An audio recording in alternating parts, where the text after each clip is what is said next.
I'm going to be judging all of the original 151 Kanto Pokemon on their survival capabilities in an actual zombie apocalypse. My credentials, well, I just got done playing and completing season 2 of the Telltale Walking Dead games, and I got the best ending. I didn't look up anything, I didn't cheat. Swear, pinky, stinky, swear, Scout's honor. So I am the man that walks between both worlds here. I am the Pokemon zombie expert. And just so we're all on the same exact page, I mean, like, this Pokemon is with me or you or whoever. It's not completely off on its own, fighting, killing innocent creatures. No, no, no. It's you are working, you are cooperating, you're collabing to survive the apocalypse. And I'll say the Kanto starters, they look pretty good. They do. I'm going to start with the Bulbasaur line. These guys are all pretty above average. You're going in B tier. These are like your dudes that grow the plants. They can be like sentries and kind of be on watch. They have Vine Whip. These are probably the best grass types in Gen 1 for a zombie apocalypse because with Vine Whip, you can carry stuff. You can kind of like fight walkers and stuff, but I would try to stay away from the Vine Whip tactics because as you're going to see a reoccurring thing, the more close range combat you do with the walkers, the more uncomfortable I am with it. Because all it takes is one scratch, one bite, whatever, you're done. Now you got to deal with a zombie Venusaur in the campsite, but they have Razor Leaf, Solar Beam, So these are more like defensive guys. They're not too nimble, but they're pretty good. Keep in mind, these powder moves, Poison Powder, Sleep Powder, Stun Spore, it's not going to do anything to a walker. Walkers don't stop. They just keep moving. They want to eat you. You have to unalive them. Okay, so don't even bring that up. It's not going to work. The Charmander line's pretty good. You got Charmander and Charmeleon. I'm going to put them with the grass guys. These dudes are much more offensive. Having fire is extremely useful in Apocalypse. You've got basically your source of fuel right there. You can have a campfire or whatever. Heat stuff up. That's important for disinfecting things that you might need to eat. And they are extremely good for unaliving the walkers. These are Pokemon. They don't have like knives and guns, dude. They're just using their power. So fire is one of the most effective ways of taking down walkers. So that's very good to have. You can just burn them all down on the ground. Charizard, on the other hand, that's S tier. You have everything that Charmander and Charmeleon can do, and you can literally fly. And you can fly while carrying a human or multiple humans on your back. So you have like this destructive force of nature flying around, burning down all walkers. You can stay very, very far away from them. You don't have to engage in close range combat, just burning everything down and you have the ultimate transportation. You feel safe. It's a very, very strong Pokemon. S tier for Charizard. The Squirtle line is also very good. They're going up here. You have water. Water type Pokemon are, for the most part, pretty useful because you have access to fresh water. You're not going to die. You don't have to worry about disinfecting water. You ain't got to hunt water. And another thing, too, is this should be used conservatively, but you could use them to cross bodies of water as well. It's not that effective with Squirtle and Wartortle because you kind of have to hang off their shell like you see them do in the anime, and you could end up with like Jungle Rot or something. Now, Blastoise, on the other hand, that's A tier. That's a very good Pokemon. Blastoise, obviously water as well. And the thing with him, dude, the walkers, their bodies are so frail that Blastoise's hydro cannons, the water pressure is in fact so great that it can pop their skulls. Squirtle, Wartortle, not really so much. So you can, in fact, just destroy them as well with Blastoise pretty easily. And it's a much, much better source of transportation across river, streams, oceans, whatever. You can just chill out on his back and be completely dry. That's very good. It's not quite as good as Charizard because Charizard can just fly everywhere. So that's just, faster, better, whatever. But Blastoise, very strong. Caterpie, Metapod, they're D tier. F tier is like, that's like an active, like serious detriment to the group. They will make your survival very, very hard. Caterpie, Metapod. Okay, Caterpie can string shot. You could use that. I don't know if you ever seen an anime. That string shot's strong. It's the real deal. And Metapod, it doesn't do anything, but it could evolve and it could do something one day. And then Butterfree, I'm going to give it C tier. I tried to find some footage of Ash flying around on a Butterfree. I don't think it ever happened. I think my mind wanted him to be able to fly on it. All I could find was Ash saying goodbye to Butterfree, which was like one of the saddest things that's ever happened in human history. Butterfree can't use powder moves at all, but it could flap its butterfly wings and knock down some walkers or something, use its very, very Walmart psychic powers. Not the strongest dude around, but it is low maintenance. It could be recon. Flying around is useful. You can, check out what's up ahead. Let us know. Oh, okay, there's a giant hulking massive destruction of a walker up ahead. I'm leaving by. Oh, there's a horde over there. Let's go this way. So it's good. Weedle, Kakuna, kind of the same story. You actually have more to fear from Weedle and Kakuna because they could actually poison you, like, accidentally. So you definitely would rather take Caterpie. But once again, you're not F tier because you have potential. You could evolve. You could be Beedrill. Now, I'm giving a lot of credit to Beedrill right now. This guy, I'm a little cautious with him. Like, dude, in the anime, if you stumble upon a Beedrill nest, everybody dies. Okay, so you got to be careful when, operating with this Pokemon. But it could fly. It could fence with its bee stingers. If you find a Mega Stone, no, you ain't finding a Mega Stone. Pidgey and Pidgeotto, they're gonna, they're sort of fulfilling the same roles as Butterfree and Beedrill. They're flying around, sort of being recon, knocking people down with their gust attack. They can't really, like, fight hand to hand with their talons. They could, but that is insanely risky. Remember, one scratch, one bite, one anything, you're dead. And now you have a zombie Pidgeotto flying around. That's terrible. Pidgeot, I like Pidgeot a lot. I'm going to give him A tier because you can hop on that guy's back. Pidgeotto, I don't know about you. You're going to stay here with Pidgey because I don't think you could carry me, and I got to feed you more than Pidgey. So Pidgeot, he can definitely carry me. So that's cool because you can just kind of reposition across the land. You're not, plus those gust attacks hit a lot harder than Pidgey and Pidgeotto's. Yeah. Some of you might have thought that Rattata and Raticate suck. Yeah, they do, but not in a zombie apocalypse. These dudes, they're literally rats. They're solid. They can sniff out the food, you know what I mean? You come across a new place, you can easily scavenge stuff. That's what they'd be good at, scavenging. Rattata, pretty small Pokemon. It'd be hard for the walkers to kind of catch. Granted, you're going to be fighting too well with them. You're a rat, so you have pretty much little to no offensive power. But you can, survey the scene for us all. Spearow, it's kind of like Pidgey, but I think it's worse for two reasons. One, this guy has a serious temper issue. You can't be using Pokemon that are going to turn on you. You already have to deal with walkers biting people and stuff. So that's bad. And two, he's not like Pidgey. He doesn't learn Gust. So he actually has to rely more on physical hand-to-hand combat than Pidgey. That's not good. And that is why Fearow is going to... You can ride a Fearow, which is cool. Flying on it is cool. But once again, temper issues... And hand-to-hand combat, no bueno. You would rather have Pidgeot. The Pidgey line is better than Spearow and Fearow. You can actually use Ekans and Arbok as, like, sentries. You know why?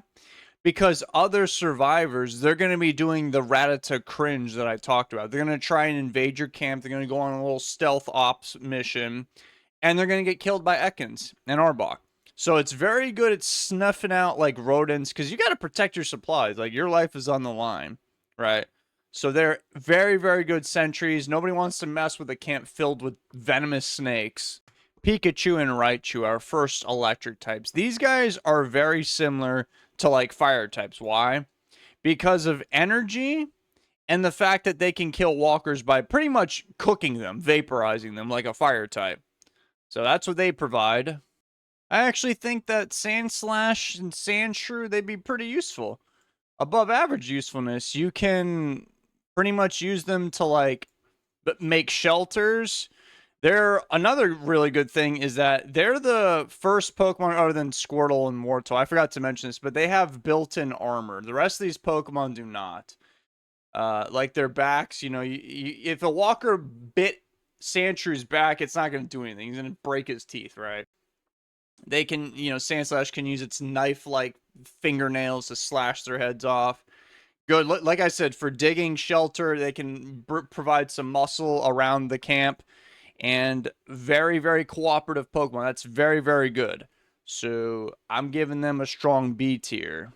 Nidoran female, Nidorina, Nidoran male, Nidorino. They have potential. They have a lot of potential. But until they get to their fully evolved forms, they're kind of like here in the camp for presence. They have very good senses, particularly their hearing, very good.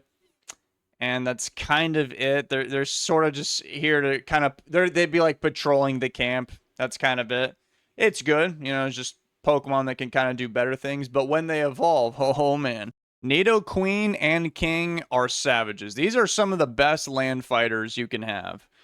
They're like completely made of armor. They're like walking bulldozers. They can just plow through a horde of zombies and nothing's going to happen to them. They just take no damage. So extremely reliable. You can lock down large areas with these things. They're very territorial. These dudes don't mess around. Very good to have. I'm going to say that Clefairy and Clefable are both A tier. Why? These are the best support dudes so far. They are healers. Nobody else can really do that. So, okay, if you get bit and it's been like 8 hours or whatever, and you're starting to turn or whatever, okay, you're probably cooked. But in the early phase, like when it first happens, right, you get scratched or something, they can probably save your life. And of course, they can fix you up with any other dumb issue you might have. Oh, I've got a runny nose. Oh, I broke my leg because I fell off a ladder. Okay, Clefable, Clefairy, probably the guys to go to for that. Vulpix, the closest thing I can compare it to is like Charmander. You're a good fire type. Pretty self-explanatory. Ninetales, I'm going to say you're A tier. You're not quite as powerful as Charizard, but you're also less destructive than Charizard. That's the bad thing about Charizard is, dude does a little too much damage. But a really good thing about Ninetales is this Pokemon has like illusion-like abilities, like from the anime, from like Mystery Dungeon. Like this thing can just conjure up things. It's like Itachi Uchiha. Genjutsu on that level doesn't work on me. We could just have we could pretend we could debate some survivors into thinking that we're, Weenie Hut generals, but turns out we're actually Salty Splatoon, then we could jump them. If you want to take that approach, or, just, be like the Vikings back in the day and be like, hey, bro, this is Greenland. I swear there's no ice here. Jigglypuff, Wigglytuff, you're all right. You're all right. I'll throw you right there. Sleeping, you can't really put a walker to sleep. It just sort of keeps moving, like I said earlier. You could put hostile survivors to sleep. If your survivors are struggling with their own sleep, you could put them to sleep, have walking melatonin here. These Pokemon are low maintenance. That's cool. Zubat, Golbat, strangely good. They're bats, so you could utilize them at night where they're completely nocturnal, where everyone else is napping. So you have an advantage there. You can scope out the land, whatever. They're also decent sentries and stuff. They just sit there and chill out in their room, do nothing, and they can like sense vibrations and stuff. So if somebody's trying to jump you, there's a lot of walkers coming, they could alert you for that. Oddish, Gloom, Vileplume, they're pretty solid. You can create like a hazard zone. It's like an alligator moat to your castle. You can lock down a large area around your base of operations and just completely just contaminate the place with these spores to stop hostile people, slow down some nasty walkers, what have you. That's cool. Paris and Parasect, conveniently enough, they're right after the Oddish line. They kind of do the same thing, spores and stuff. These guys are extremely unsettling. Like, if you saw this dude, you would just... Like, if you were Charizard, you would just leave it alone. It's just such a creepy-looking Pokemon. So, that's more points for deterrence. That's cool. Venonat and Venomoth, they're... I'll just put them next to... it kind of does look like Venonat evolves into Butterfree, huh? I could see that game theory. Sort of like Butterfree, dude flies around, has status moves, flies, gust powers. This dude, he is on the ground, and he has very, very good senses. I mean, in the show, this guy would always track down Team Rocket, so very effective in low light areas. Diglett and Dugtree, I'm gonna give them a B tier. They're sort of like Sandshrew and Sandslash earlier. They live underground. You know, they could be master escape artists in case you got to get out of bad situation. Dig tunnels pretty quickly. Since they live there, they can sense, you know, movement on the ground. Like if walkers or whoever's pulling up on you, they could, you know, let you know like, oh, there's something coming. They could even make like a sinkhole and trap them or something. That's pretty good. Meowth, that's right. And Persian, you're going to go down here in C tier. You're pretty solid. Pretty ironic because, you know, they hunt rats. They're better than those two. As a matter of fact, I'm going to put them ahead of them. They're good scouts. You know, they can kill off rodents like rats, people invading you, whatever. They're pretty low maintenance. They work very well with people. A lot of pluses. They're just not insanely overpowered like Charizard. Sigh. D tier. Unreliable confusion. Bro could just get a migraine one day and kill everybody. I'm a little concerned about that. He has water type abilities though, so that's good. And then Golduck, you know, good, strong aquatic fighter. He can give me water so we don't die. Mankey and Primeape have done it. You know what they've done? They've become the first Pokemon in F tier. Why? Man, the anime, even in Mystery Dungeon, these guys do not get along with people. They have insanely bad tempers. They're ground fires, which is cool, but you know, to defeat a walker, you got to punch it in the face. And one scratch, one bite, that's all it takes. They are cooked. They could turn on you. That would be a complete disaster. And like, I mean, with Spearow and Fearow, at least they can fly. These dudes are just on the ground and they can't fly away from walkers. They can't scout ahead, and they're gonna beat up the other survivors. You don't want that. Growlithe, you know, you're like a Vulpix Charmander archetype. Arcanine will go in A tier because you are just stronger, faster, and you can ride an Arcanine. So this could be like your horse. You know, you can go from place to place with this thing. The Poliwag line, you know, it's like Squirtle, Golduck, those guys. They're good on the ground, which is good. You don't want to, like, Goldine's not going to be as good as these guys because Goldine has to live in the water. But these guys are on the ground. They can go in the water. They have aquatic dominance. These, you know, Poliwag scouts. Poliwrath beats people up. This dude's more mobile, can carry stuff while being kind of friendly at the same time. Abracadabra and Alakazam are all A tier. Very strong psychic Pokemon. Psychic Pokemon just have an edge because, well, they have psychic powers. These guys can teleport you out in a pinch. They're extremely highly intelligent. They can help with pretty much any and all problem solving. They are very frail, though. Very lacking in the durability department. But another good thing is they have spoons. So if you need a spoon, they got you. Machop, Machoke, Machamp, you know, they're fighting types, but you can actually control and work with these guys, unlike Primeape down there. They're strong and stuff. Now, I'm not comfortable with them going out and, like, being, you know, offense, like some people might be imagining. They're just support, you know, carrying stuff, doing some really heavy labor. If somebody breaks in, they'll give them a black eye. I think Bellsprout, Weeping Bell, and Victory Bell are just slightly worse versions of the Bulbasaur line. I would much rather have them.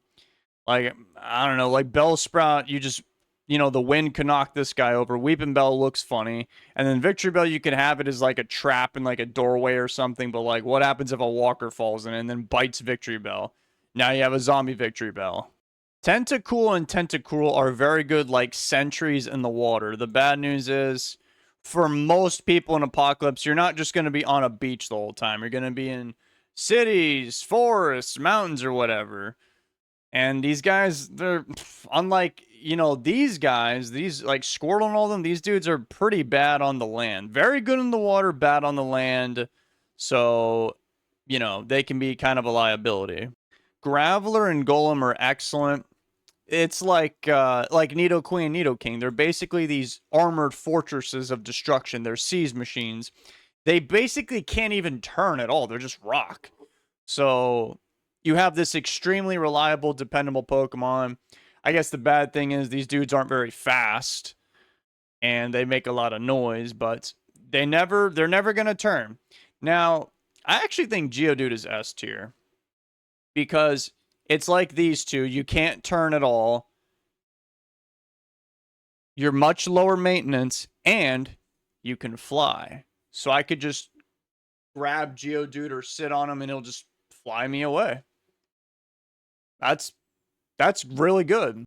I'm gonna put Ponyta and Rapidash with all the fire type companions because they do the same fire type stuff. Now, okay, in the anime, yes, you can ride a Ponyta and a Rapidash. You know, if you got a really good trust relationship with it, the fire doesn't burn you. But to me as a person, that is extremely sketchy. I would rather just ride Arcanine at that point. So, you know, tread with caution with those two. Slowpoke and Slowbro D tier. Pretty strong Pokemon. You have Psychic Powers and Water, two very good types in an Apocalypse. But these things are just so dang slow. Like, they're just standing there. Like, you could sneak up on them, scratch them, and then they would just turn. No bueno. I wasn't too sure about Magnemite, Magneton, but I know where they're going. They're S tier. Yep. For a few reasons. One, electrical powers are a right off the bat that's strong. Two, they cannot even turn like Geodude. They're made of metal. And three, they can fly like Geodude. So actually, they're probably a little bit better than Geodude if I had to rank them. Farfetch'd is D tier. I've seen this thing flying in Pokemon Stadium, but I don't think it can really fly. I think it's just a land bird that doesn't even move that quick. He has a leak, which could be used as a multi-tool weapon thing. Other than that, you know, you're very, very light reconnaissance. You're cooperative. That's kind of all you have going for you.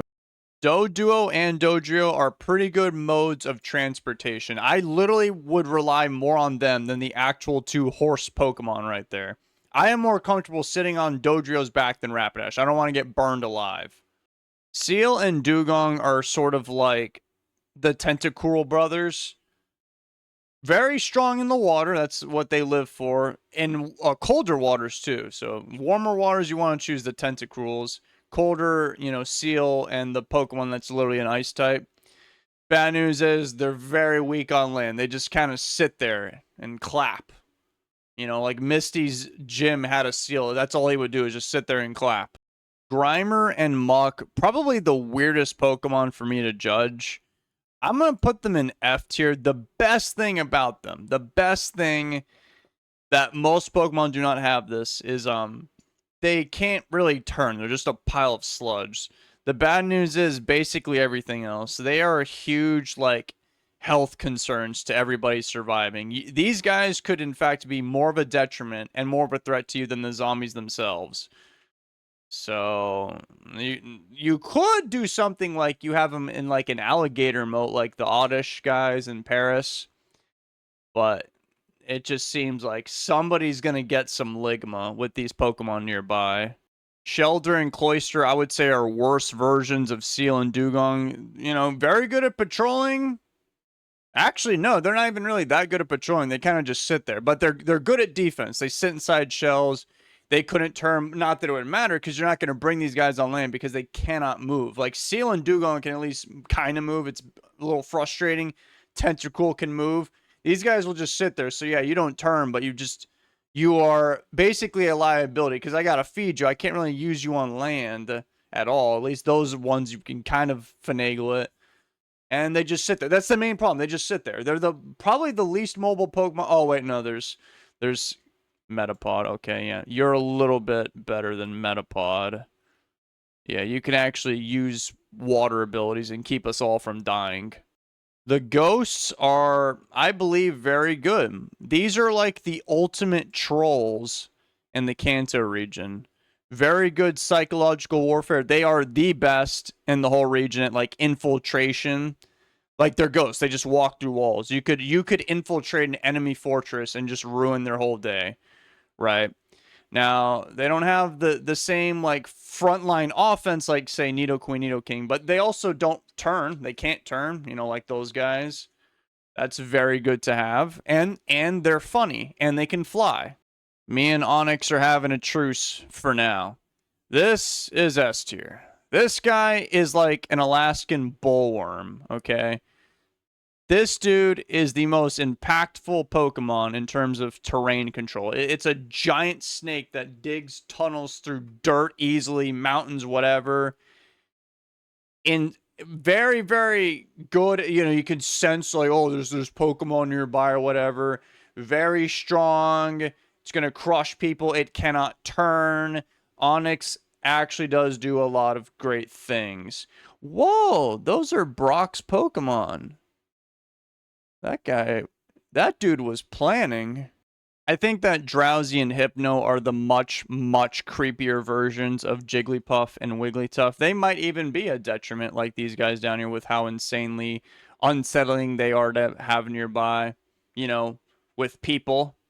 I would not let this near people, but in a way, this can scare enemy people off. So I'll give you points there. I actually like Krabby and Kingler a lot. I'm gonna give them an edge over Squirtle and Wartortle, and the main difference is because these guys are completely made of armor. These dudes' bodies are slightly exposed so they could get bitten in turn, but they fulfill kind of the same jobs.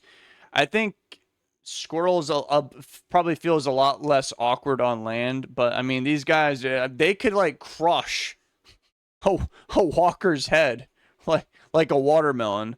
Like these dudes don't mess around, and they're also very good on the coast and the beach. Like they're basically like Squirtle and Dugong had a superior child. Voltorb and Electrode, I'm gonna give them A. I think they're, you know, they're kind of more awkward on land, unlike Pikachu, but they can't turn. They're just, you know, they're balls. They're metal balls. So there's that. That's a big plus. And they kind of function as like hazard units. You know, they can respond to a scene. Like, let's say we're getting invaded. They can blow up an entire area. They'll be out of commission for a while, but then we can heal them back up with, I don't know, a super potion, and then they can do it again. Execute and Executor, similar to like Oddish and Paris. They, well, actually, no, I'm going to say they're a bit better. We're going to put them ahead of their Spore friends because they have psychic powers, which could be very useful. But yeah, they would pretty much just be sentries. They'd be extremely good in vegetated areas, but then again, so would those other grass types. And just, you know, cover the place with spores. Their biggest weakness is that they are very, very immobile, but like, you know, Abracadabra, Alakazam, psychic powers can kind of cover for that weakness. Cubone and Marowak they're all right melee fighters.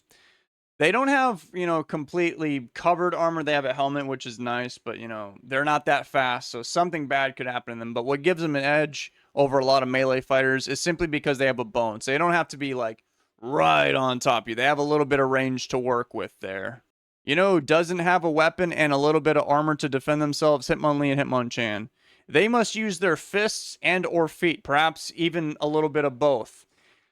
Very good fighters, are some of the best physical fighters in the region. I'm just saying that, you know, when you're fighting zombies, remember, I've said it like 10 times already. One scratch, one bite, one anything. There's a lot of room for error.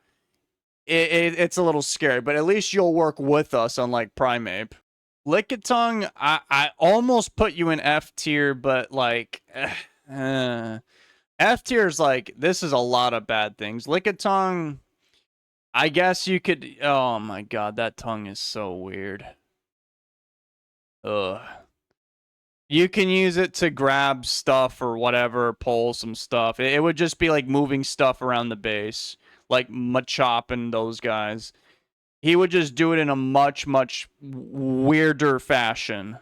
Coughing and wheezing, also very close to F tier, because it reminded me of Grimer and Muck. But these guys, well, one, they can fly, which is always really good, and two, they can be bad if mishandled. Like Muck and Grimer, no matter what, them just simply existing is going to be a health concern. Those guys, you can like put them out there and they can do some light recon because they can fly and smoke screen people. You could use smoke screen to run away from a situation if needed. It could be very useful. It's just the smoke could literally get us all killed. So I'm a bit careful with that. Now we've got Rhyhorn and Rhydon, very similar to Nidoqueen and Nidoking. They're completely covered in armor. They're just giant siege machines. Rhyhorn, you know, oh, and then they can't turn, which is important. You know, it's just a giant unit. It's good at running like straight, but can't turn too well. Rhydon a bit slower. He can turn better. I think Nidoqueen and Nidoking are slightly more useful and more versatile. But hey, yeah, nothing wrong with causing a lot of destruction and not being able to turn. Chansey is going to be S tier. Yeah. I know. It's Gen 3 Blissey. I'm not the biggest fan of that Pokemon, and this is basically that Pokemon, but I'm trying to keep it all business right now. Chansey, remember I was like hyping up Clefairy and Clefable because of their healing powers. This is like the expert. This is the strongest healer known to man. This is a walking Pokemon Center. I said earlier, oh, if you got bit and it's been 8 hours, you're probably cooked. Chansey could maybe find a way. It's just that overpowered. It's the best healing dude in the entire region. Simple as that. Tangle is just weird. Like, where's its body? Are the vines the body? I don't know. I don't think it's quite as good as the Bulbasaur line because you can't Razor Leaf. So you have to rely on the vines if you want to fight people or whatever. So I don't know about that one. Like if you bite the vine, does he turn? I don't know if it's part of him or not. I don't know. He's a weird fellow. I like spaghetti. Oh, now you're telling me we got 2 mouths to feed? D tier. Seadra, Horsey, you will not survive on land very well, but you do have water type stuff going for you. Goldeen and Sea King, yeah, you can go join your buddies right there. Staryu and Starmie, some of the finest water types because they can operate on land. They can use their water type stuff, you know, like Blastoise. They are completely armored. They cannot turn. I don't care if Mr. Mime's a psychic type. You make me feel so uncomfortable when you are nearby. Scyther is very, very good at executing stuff. We're dealing with walkers. That's literally their weakness. So he can just go around chopping their heads off. That's a pretty useful skill. Yep, you can go hang out with your buddy Mr. Mime. Electabuzz, pretty straightforward, just like Pikachu, Raichu. It walks around, it can help out, it has electrical powers. Good stuff, good stuff. Magmar is just Charizard without wings, so it's like Charmeleon's cousin. A lot of firepower. Maybe even too much firepower. It could cause a little bit of destruction. Nah, that's fine. The weird thing with Pinsir is I can't tell if this guy can turn or not. So I'm going to play it safe and put him in the middle of the pack. If he can't turn, he's a lot higher. But if he can, well, then he's going to be up in people's faces getting scratched and he's going to die. Tauros, you could just have him running around tackling people. That's not going to be very good with walkers. He's going to easily get scratched, but, you know, he could, I don't know, he could run over somebody. Magikarp is a very good source of protein. I was thinking of maybe throwing Gyarados in S tier, but it's going to be A. This guy does a lot of death and destruction. Probably more than, no, yeah, out of every Pokemon here, he does the most death and destruction. The biggest power spike ever. And he can swim too. You could ride him. This just, I'm holding it back a little bit because that Pokemon is very, very difficult to control. Like, it's like Primeape if Primeape could swim and be like 10 times stronger. But I see the vision. I see it. Lapras is literally the best Pokemon in the game at carrying people across large bodies of water. But I have to cap it at B tier because this thing on land is basically useless. Like, even Gyarados, I've seen that guy slithering around on land like an anaconda and blasting people with Hyper Beam. Lapras cannot do such things. It just sits there on the beach. Ditto, very, very hard to judge, but I'm gonna throw it in S tier because one, it's just like gelatin, so I don't think you can turn, and you can transform into anything, right? So we could have 2 Charizards, we could have 2 Chanseys, right? We could go on stealth and deception missions or whatever. So very, very, this is the Pokemon with the highest skill cap Eevee is extremely good at being lovable, right?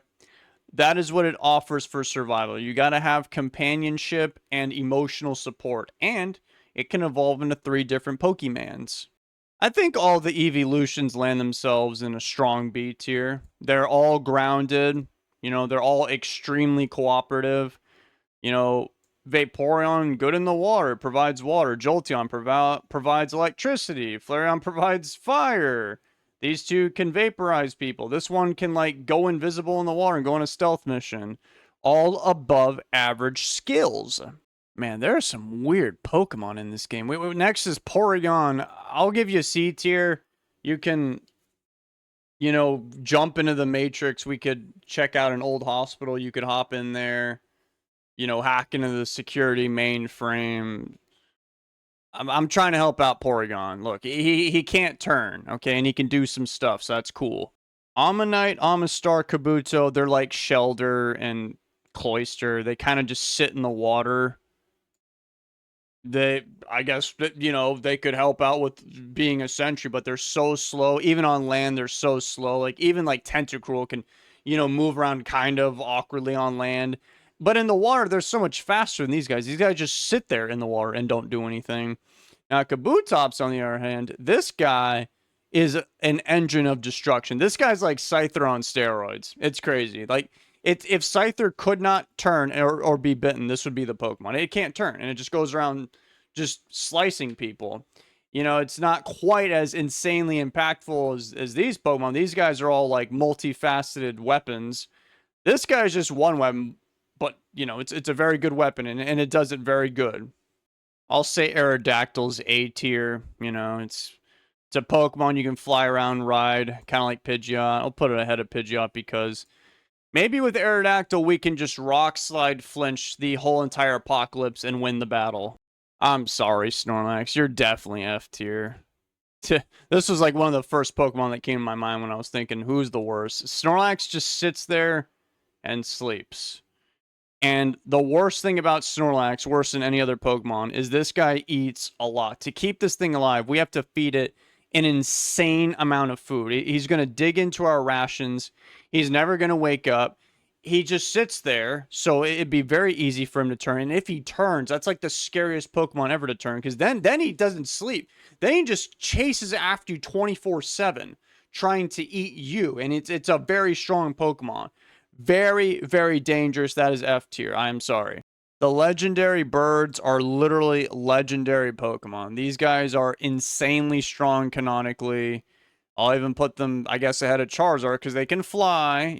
They can get bit and get turned, but they are so ridiculously powerful. This one can freeze you for like a month. This one electrocutes everyone. They die. It's like Vaporeon, Jolteon, and Flareon on steroids. They can fly. You can even ride these things too. You can ride Moltres. Moltres' back doesn't even have fire there. So you can ride all these Pokemon and they're just insanely strong. I bet they're even more cooperative than Gyarados. You would have an easier time taming these guys than Gyarados. Dratini is B tier. It is like Squirtle and Wartortle. Good in the water. It can operate on land and it has a bunch of different powers. Then you have Dragonair, who's going to be A tier because, look, I've seen this thing. It can fly. It fought Charizard. Claire's Dragonair fought Ash's Charizard in the sky. And then Dragonite just has to be S tier because it's just Charizard's long-lost cousin that's actually a dragon type. Mew is going to sit in the S tier. This is like literally the most adaptive Pokemon. Like, everyone's genetics come from this dude. He can transform. You know where Ditto got his transform powers from? Mew. This dude learns every single move. I don't know how else to put it. It's really, really strong. It's kind of low maintenance. Dude can do everything. Mewtwo is, I would say, the biggest wild card. But I'm going to be generous and throw him in S tier. Yes, I know. I saw the movie. This guy is dangerous. This is the most powerful Pokemon right here. But it's very intelligent and it can cooperate. All it took was Ash turning into stone. But we got through to Mewtwo, okay? And you know what the Pokemon was that changed Mewtwo's mind? Pikachu. Pikachu stood by through thick and thin and sat there and shot Ash with like the weakest thunderbolts that I've ever seen in my life. But it got Mewtwo, well, not to tears. I mean, nothing can make Mewtwo cry, but it did turn his entire army into tears. That is a lot of Pokemon. There's so many Pokemons on the screen. You can't even see all the Pokemons on the screen. But that is all of them. 151 plus the Pikachu guest appearances. And this is it. This is the end of the show. Thank you all for watching. Let me know what you guys think in the comments down below. And I will make sure that I read them and not change my opinion on anything that I see right now. Goodbye. Take care.